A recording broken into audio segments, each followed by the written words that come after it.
ہم سیکھ رہے ہیں کچھ نئی ویکیبلری. اب باری ہے ورڈ نمبر 91 کی. مل کر اسے پڑھتے ہیں. Squire meaning chief landowner in an area, یعنی کسی علاقے میں جو سب سے بڑا زمیندار ہوتا ہے یا جیسے نواب وغیرہ ہوا کرتے تھے تو ان کے لیے اسکوائر کا لفظ استعمال کیا جاتا ہے. Sentence: before the industrial age the squires had a great place in the English society. یعنی صنعتی دور سے پہلے انگلستان کے معاشرے میں زمینداروں یا نوابوں کا ایک بڑا مقام ہوتا تھا. جیسے کہ انڈسٹریل ایج سے پہلے ایگریکلچرل ایج تھی، یعنی زمینداری وغیرہ کا دور تھا، تو اس میں زمیندار یا پھر اسکوائر جو تھے ان کا معاشرے میں خاصا اونچا مقام ہوتا تھا. Word number 92 of royal strain meaning of royal type or kind، یعنی جس طرح سے کہا جاتا ہے اعلیٰ نسل یا پھر کوئی قیمتی نسل کا جیسے جانور وغیرہ ہوتا ہے. Sentence: A young horse of royal strain was gifted to the king. یعنی ایک کم عمر کا اور اعلیٰ نسل کا گھوڑا بادشاہ کو تحفے کے طور پر دیا گیا. Word number 93 fitly yonder meaning at a suitable distance. fitly سے مراد ہے suitable یعنی مناسب، اور yonder سے مراد ہے فاصلے پر یا پھر پرے. sentence: they observed the lions from inside the van fitly yonder from danger. یعنی وہ وین کے اندر سے شیروں کو دیکھ رہے تھے یا ان کا مشاہدہ کر رہے تھے خطرے سے ایک مناسب فاصلے پر. Word number 94 spurred a rider having a spiked device on boots. یعنی گھڑ سواری کرتے وقت بوٹس یا جوتوں کے ساتھ جو ایک اس طرح کا ایک پہیا سا لگایا جاتا ہے بوٹ کی سائڈ پر. جیسے کہ اس بوٹ کی تصویر میں آپ دیکھ سکتے ہیں یہ گول پہیا سا جو ہے اس کی نوکیں سے نکلی ہوتی ہیں اور اسے سپر کہا جاتا ہے. گھڑ سوار جو ہوتے ہیں وہ گھوڑے کو تیز دوڑانے کے لیے اس سپر کی مدد لیتے ہیں. یعنی جو ہی وہ اس نوکدار سپر کو گھوڑے کے جسم سے رگڑتے ہیں تو گھوڑے کو ایک اشارہ ملتا ہے کہ اس نے تیز دوڑنا ہے. تو جیسا کہ اس چیز کا نام بھی سپر ہے اور اگر اسے استعمال کیا جا رہا ہو تو اسے بھی سپر کرنا کہتے ہیں. یعنی یہ ناؤن اور ورب دونوں طرح سے استعمال ہوتا ہے.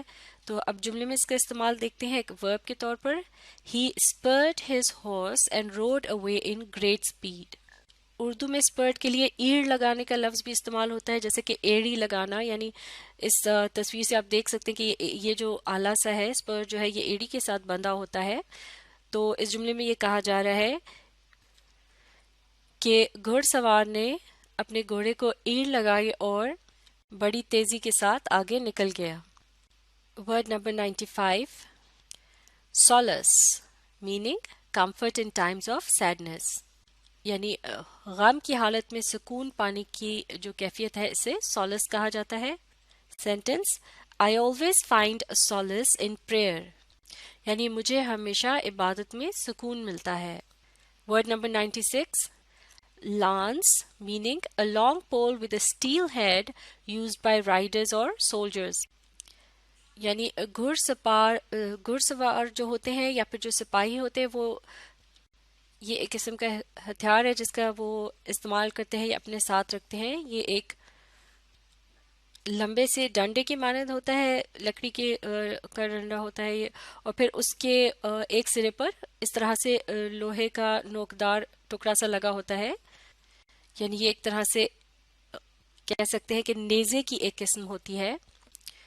جملے میں استعمال دیکھتے ہیں. The brave knight was gifted a new lance.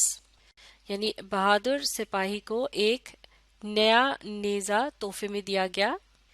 یہ لفظ نائٹ جو ہے یہ دراصل ایک قسم کا خطاب تھا جو کہ بہادر نوجوانوں کو دیا جاتا تھا. قدیم انگلستان کی روایت میں اس کا ذکر ملتا ہے اور یہ خطاب اسی طرح سے ہوتا تھا جیسے کہ رستم یا سردار وغیرہ کا خطاب دیا جاتا ہے.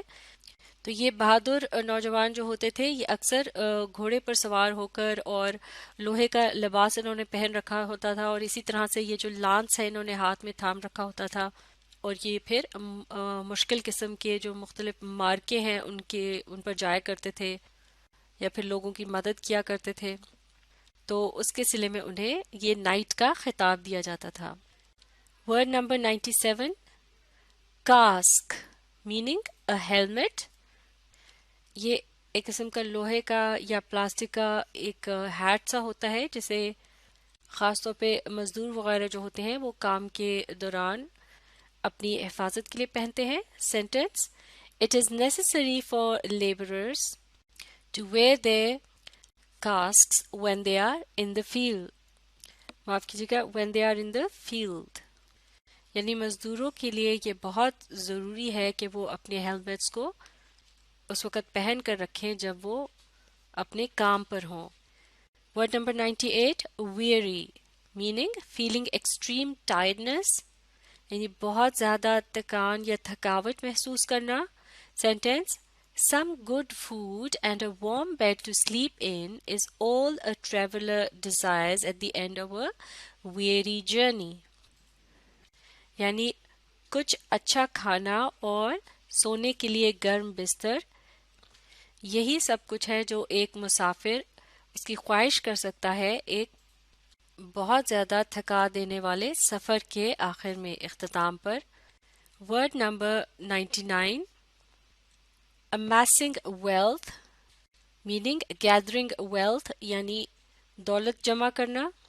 amassing سے مراد ہے اکٹھا کرنا، ذخیرہ کرنا یا جمع کرنا۔ سینٹنس دیکھتے ہیں، amassing a great wealth without spending any turned the king into a miser and soon his subjects began to dislike him۔ یعنی بغیر کچھ خرچ کیے بہت زیادہ دولت اکٹھی کرنے کے عمل کی وجہ سے بادشاہ جو تھا وہ بہت ہی کنجوس بن گیا اور بہت جلد اس کی رعایا اسے ناپسند کرنے لگی۔ سبجیکٹ سے مراد ہے رعایا، یعنی اس ملک کے لوگ جس پر کوئی بادشاہ حکومت کرتا ہو۔ اب دیکھتے ہیں word number 100، hoisted the flag۔ hoisted سے مراد ہے جھنڈا اونچا کرنا یا جھنڈا لگانا۔ انگلش میں اس کا میننگ دیکھتے ہیں، raise a flag by means of ropes and pulleys, یعنی رسیوں اور پلی کی مدد سے جھنڈے کو اونچا کرنا، اس عمل کو ہوئسٹ کرنا کہتے ہیں۔ سینٹینس، نیو فلیگز ور ہوئسٹڈ آن آل گورنمنٹ بلڈنگز آن دی انڈیپینڈنس ڈے، یعنی یوم آزادی کے موقع پر تمام حکومتی عمارتوں پر نئے جھنڈوں کو لہرایا گیا۔ تو یہ تھے چند اور اہم ویکیبلری ورڈز، انہیں اچھی طرح سے سیکھنے کے لیے آپ اس ویڈیو کو ریپلے کیجیے اور اس کے ساتھ ساتھ پڑھنے، سمجھنے اور لکھ کر پریکٹس کرنے کی کوشش جاری رکھیے۔ اس سے آگے کی ویکیبلری کو ہم اگلی ویڈیو میں اسٹڈی کریں گے۔